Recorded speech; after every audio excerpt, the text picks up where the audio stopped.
नरेंद्र मोदी ने बर्बाद कर दी नीतीश कुमार की राजनीति। लाडले मुख्यमंत्री का क्या मोदी ने कर दिया बंटाधार? क्या जेडीयू को अपने कब्जे में ले लेगी मोदी शाह की भाजपा? और क्या बिहार से खत्म हो जाएगा जनता दल यूनाइटेड का अस्तित्व? नमस्कार, ये है एनालाइज नाउ और आज हम आपको बताएंगे कि कैसे नरेंद्र मोदी अपने ही साथी और बिहार के मुख्यमंत्री नीतीश कुमार और उनकी पार्टी की सियासत को खत्म करने में जुटे हुए हैं। जेडीयू और बीजेपी का गठबंधन है, इसलिए ये सारी बात आपको अजीब लग सकती है, पर हकीकत यही है।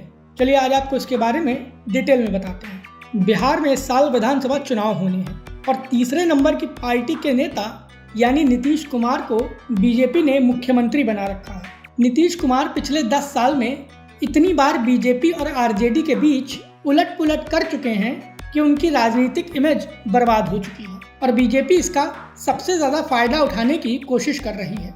बिहार में हाल ही में जब प्रधानमंत्री नरेंद्र मोदी ने भागलपुर में एक रैली की थी तो मंच पर बैठे सीएम नीतीश कुमार को लाडला मुख्यमंत्री बताया था। नरेंद्र मोदी ने ये दिखाने की कोशिश की थी कि नीतीश कुमार उनके कितने ज़्यादा करीब हैं, लेकिन अब वही नरेंद्र मोदी अमित शाह की चाणक्य नीति के जरिए नीतीश कुमार की लंका लगाने में जुट गए हैं। दरअसल संसद में बीजेपी ने अपने राजनीतिक मिशन का एक बहुत बड़ा एजेंडा पूरा कर लिया है। जी हाँ, वक्फ बिल का एजेंडा। बीजेपी ने एनडीए के साथियों की मदद से वक्फ संशोधन बिल को संसद से पारित करवा लिया है। इसमें सबसे अहम भूमिका जेडीयू की रही, जिसके 12 सांसदों ने मोदी सरकार द्वारा लाए गए इस बिल का समर्थन किया। वो नीतीश कुमार जिन्होंने गुजरात दंगों के चलते नरेंद्र मोदी से नाराजगी की वजह से उस वक्त की अटल बिहारी वाजपेयी की सरकार से दूरी बना ली थी, उन्हीं नीतीश कुमार ने अब मुसलमानों के कथित विरोध वाला बिल संसद में पारित करवाने में मोदी सरकार की सबसे बड़ी मदद कर दी। नीतीश कुमार ने वक्फ बिल पर नरेंद्र मोदी की सरकार का समर्थन किया और राजनीतिक तौर पर यही बिल उन्हें ले डूबे। दरअसल वक्फ बिल पास होने के बाद जेडीयू में इस्तीफों का दौर शुरू हो गया है। सबसे पहले पूर्वी चंपारण के मोहम्मद कासिम अंसारी ने पार्टी छोड़ दी, तो दूसरी ओर जमुई से जेडीयू के नेता नवाज मलिक ने भी नीतीश कुमार को अपना इस्तीफा भेज दिया। जेडीयू ने इन दोनों ही नेताओं पर सफाई देते हुए कहा कि ये दोनों ही नेता उनकी पार्टी में किसी पद पर ही नहीं है। सीधे शब्दों में कहें तो जेडीयू ने दोनों को डिसोन कर दिया।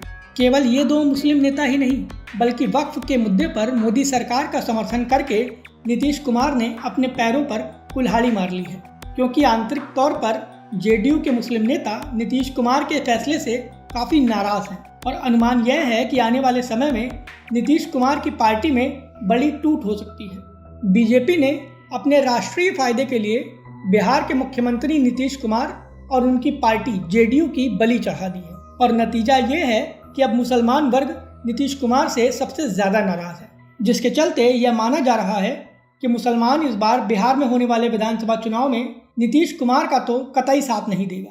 साल 2010 की बात करें तो उस वक्त जेडीयू के पास विधानसभा में 7 मुस्लिम विधायक थे, लेकिन आज की स्थिति में एक भी नहीं है। मतलब ये कि नीतीश कुमार बीजेपी के साथ रहते हुए मुस्लिम नेताओं को टिकट तो देते हैं, लेकिन वो कभी जीत नहीं पाते, क्योंकि मुसलमान पहले से ही नीतीश कुमार से काफ़ी नाराज है और वक्फ बिल के चलते मुसलमान वर्ग जेडीयू के खिलाफ लामबंद भी हो सकता है। और इसीलिए सवाल खड़े हो रहे हैं कि क्या नरेंद्र मोदी और अमित शाह ने बिहार की सियासत में नीतीश कुमार के संन्यास की तैयारी कर ली है। और दूसरा सवाल यह भी है कि क्या बीजेपी जेडीयू पर कब्जा कर लेगी, क्योंकि केंद्र की मोदी सरकार में मंत्री और जेडीयू के नेता लल्लन सिंह और गिरिराज सिंह के बोलने के अंदाज में कोई बहुत ज़्यादा अंतर नहीं है। लल्लन सिंह ने पिछले साल ही कहा था कि नीतीश कुमार को मुसलमान वोट ही नहीं देते। इतना ही नहीं, वक्फ बिल के मुद्दे पर भी लल्लन सिंह ने मोदी सरकार द्वारा लाए गए बिल का कुछ ज़्यादा ही आगे बढ़कर समर्थन कर दिया था। तो सवाल वही है कि क्या नीतीश कुमार के राजनीतिक संन्यास के साथ ही बिहार में जेडीयू का अस्तित्व खत्म हो जाएगा? इस बारे में आप क्या सोचते हैं? प्लीज़ अपनी राय हमें हमारे कमेंट बॉक्स में ज़रूर दें। वीडियो पसंद आया हो तो इसे लाइक करें और हमें सपोर्ट करने के लिए हमारे वीडियो को ज़्यादा से ज़्यादा शेयर करें।